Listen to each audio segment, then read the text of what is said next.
So today we thought we'd talk to you a little bit more about us, why we're doing it, what we're planning on doing, and kind of a timeline from now until we go. So the plan is baby number 2 is due 4 weeks from now. So start of May, she will be due, and then we aim to leave the UK in April of next year, so April 2026. So that gives us a good sort of 10, 11 months. One, to learn a lot more about the boat, a lot more about sailing, get the hang of having 2 kids as well, before we start our crossing. So when we leave, we're going to head down to Isle of Wight as a sort of rough destination before we leave and head south to the Channel Islands. We'll be then doing the Bay of Biscay. We'll be going around it rather than across it. Everyone says it's beautiful to see it all, so we don't want to miss it. We will then head down and round past Spain and Portugal, through the Gibraltar Straits, and then we'll be heading up probably the French Riviera coast.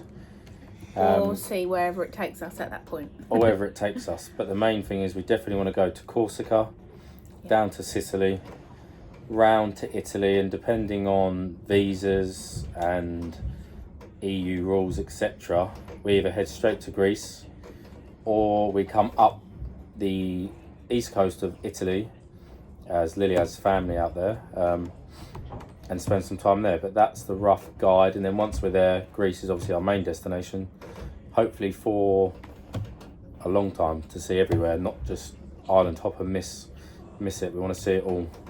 I think one thing for us is we really want to find those kind of little hidden gem spots, or away from the tourist areas, places that you wouldn't typically go, the unvisited, where there's more culture and less tourism.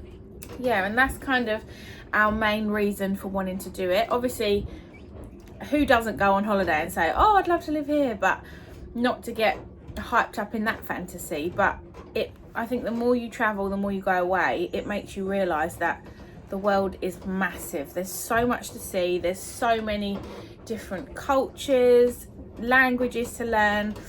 And for us, the thought of kind of living in the same house, in the same town, working a 9 to 5 for the rest of our lives, it seems such a waste when there's too many places to go and visit and see. The world's massive, and you don't want to just miss it all.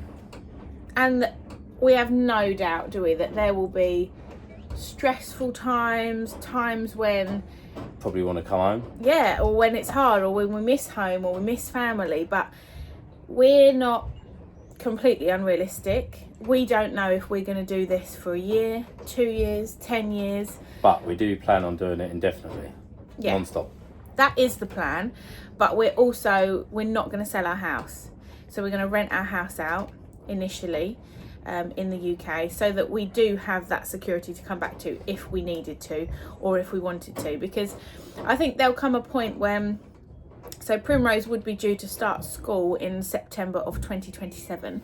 So we would have been away like just over a year by that point. And that's when we'll kind of make that decision of, are we done? Are we going to come home? We're going to send her to school and have a bit more of a traditional life, or we're going to carry on doing what we're doing because we actually feel that we can homeschool her. And it's maybe more beneficial. Yeah, like she's going to learn, the things, she's going to learn so much more, different cultures, different languages.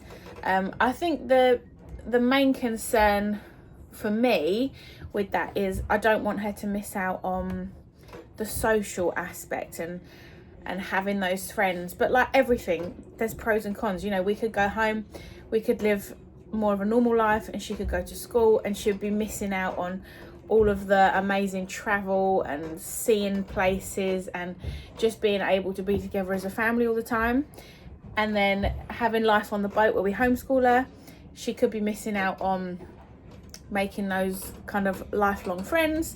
So it's one of those things that we don't know until we do it. And I think we can just go into it as informed as we possibly can be.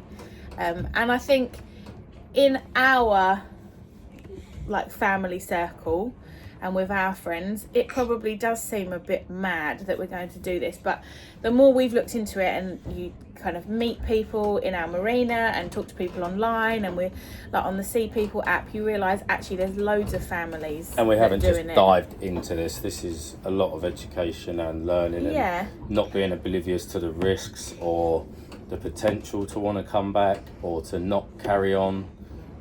But we're very aware of how good it can be, with a bit of rough thrown in, but and probably a lot of stress. But I can work remotely, so that's a kind of a key factor, that I can continue to work. So we'll continue to have that income, which obviously, you know, if we weren't able to earn any money, we wouldn't be able to do it. So that plays a big part. And we are strong believers in, you know, if you want to do something, then go and do it. We don't want to get to like retirement, do we, and say, oh, we wish we'd done that now. There's a saying that resonates, and it is, fear regret more than fear itself. Yeah. So fear regretting not doing it rather than being scared to actually go and do it. Otherwise you'll never do it. But I've also just completed my day skipper course. So now I'm a qualified day skipper, which doesn't mean you're experienced, it's just a piece of paper, but you only gain experience from going out, so you have to do the course first. And we'll pick it up. Like Joe's always had boats. We've always had like small fishing boats. So being out on the water, navigating isn't new to us. Yeah, that's not new to us. Sailing's new to us. Sailing's new to us. A catamaran is new to us, and doing it with children is new to us. So absolutely, there's going to be concerns and people probably thinking, what? But, you know... But we are being sensible. I've done day skipper. I've got coastal skipper booked later on in the year. This is with Shearwater Sailing School that run out of Harry's Yacht Club. Mark runs the school there. Really good. Couldn't fault the course. It was amazing. And then also I will be booked in at some point to do Yachtmaster Theory. So I'll have practical up to coastal skipper, and I'll have the theoretical knowledge up to Yachtmaster. So I'd like to think we maybe have done more courses than most by the time we go, but obviously the experience side, we've got to build that up regardless of having a piece of paper that says we're qualified. But and that's why we're giving ourselves like a year from now. And I know, I mean, we've met sailors that have been sailing for 40, 50 years, and they say every time they go out they learn something new. So we know there's always going to be stuff to learn, but I also think, you know, be as prepared as you can.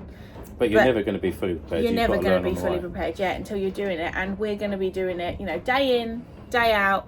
We'll always make sure we're safe. And it is going to be different because we'll have the children with us. But we'll choose weather windows. So some people say, oh, proper sailor doesn't choose the weather. You go out in any weather.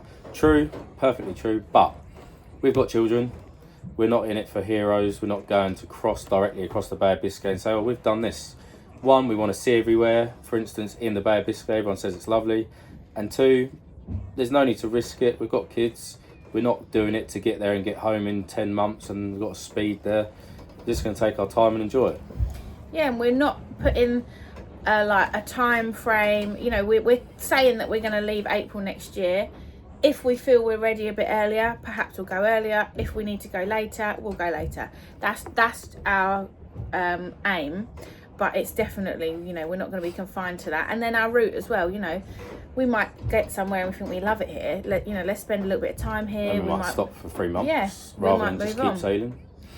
So we're going to play it by ear within reason. I have a lot of experience to gain, and, you know, we need to get out as much as we can without the kids as well this year, so that I can really focus on what we're doing. And Lil is going to have some qualifications. She's not just going to be trained by me as a newbie. She will have probably day skipper and we'll be having tuition 1-to-1, so Lil can gain experience as well. In terms of safety for the kids, we are preparing as much as physically possible in terms of safety netting on the rails so they can't just crawl out through the rails. That's basic, but it's a start. We've got, if they're on deck, they'll have life jackets and straps on, so they're strapped to the deck at all times. We've got a 10-person life raft. Yes, it needs servicing, but before we go, that'll all be in date. Boats full of fire extinguishers, safety fire blankets, big first aid kits, small personal first aid kits. And Primrose will not be our worry. So Prim is, at the minute, she's 2.5. 2.5, but she's about 10 years old in terms of how practical and advanced she is. She's so clever. Yeah. She will has listen. taken to the boat, hasn't she? Like, as if we've always had a boat. She's really good at listening. I think right from the start, she's had rules, If we tell you don't come up on deck, you don't come up on deck, and that's it. You don't play around, and she's really good. And I think especially at the minute, it's still like quite a novelty for her, and she's quite happy sitting in here with her toys and playing around. I think the challenge will be baby number 2 when we leave, when she's just walking. Probably, just walking or starting to walk and pulling herself up on things, and you can't just say stay there and she's going to stay there. But there's lots of great people that we spoke to about having a swing that hangs outside, making sure you've got a car seat that's strapped down for docking and undocking. The baby will be locked in its car seat when we're docking. Locked, strapped in.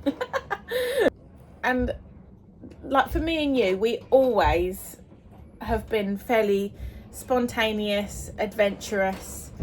I don't think it's a naivety, it's just it doesn't faze us to take on a challenge. We're a good team. I have absolute 100% trust in Joe in anything that we do, but we're not stupid, and we're not proud. Like if we go away and 2 months down the line we think, oh, do you know what, we can't do it for some strange we can't reason. Or it's too stressful, or actually this would be much nicer as a boat that we go on holiday on, then we'll just come back, and it's as simple as that. But I think we both agree we won't. I can't see that we will. But, we're open to anything, because you don't know until you do it, do you? That's the thing.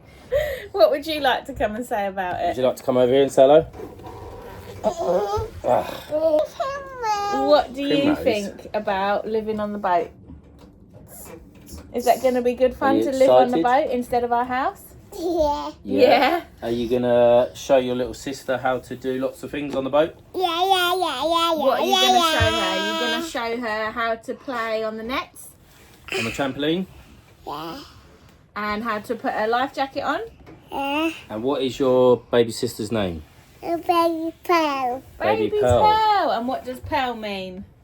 It's a gem in the ocean, isn't it? Gem of the sea. Yeah, so we haven't actually properly shown you Sea Cat yet. So it's a bit of a mess. I was just looking around thinking we probably should have tidied up. Because we're in the middle of projects. Yeah, projects are ongoing, so this is kind of as it is. We're not glamorous family. Are you going to drive the boat? No. Are you going to be captain? Captain Prim? No. Or are you going to go up the mast for Daddy? Will you go all the way to the top? No. No? What? What about, will you go and scrub the waterline for us? Yeah. Yeah? Yeah. You do You that? can clean the hole. Okay. Should we just attach a big brush to you and drag you along? No. I don't tell you. They say in bed. Say catamaran. Come on, not in Tika. Yeah, it is called Sea Cat, but the type of boat, it's a catamaran. Come on. That's it. I have my boat. My name is Pinno. My boat, Tika. So we'll start the boat tour in the saloon. Before we start, there's one question if anyone's got any advice. We're looking at removing this island in the saloon to create more of a lounge space in this whole area here. And more floor space. And more floor space for the kids to play. And we've seen it done on another lagoon, which created more of a lounge feel, especially for living aboard. But the only thing is, you've then got a lot of space to fall if you do lean or get chucked about. So we'll probably have to put a hand grab rail in along here just so we can move about safely. Got the nav station here. Lily at the table and the sofa. We've also got on this side the fridge, freezer, oven, double sink, storage in there, storage cupboard there. Port aft berth with the escape hatch, nice sized bed, and then we have the port engine.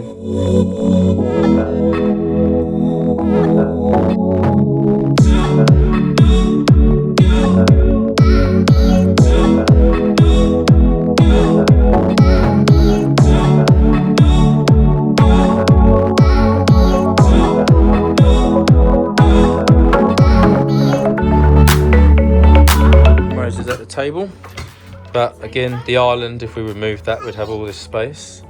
Say hello. And then we go down to the starboard side.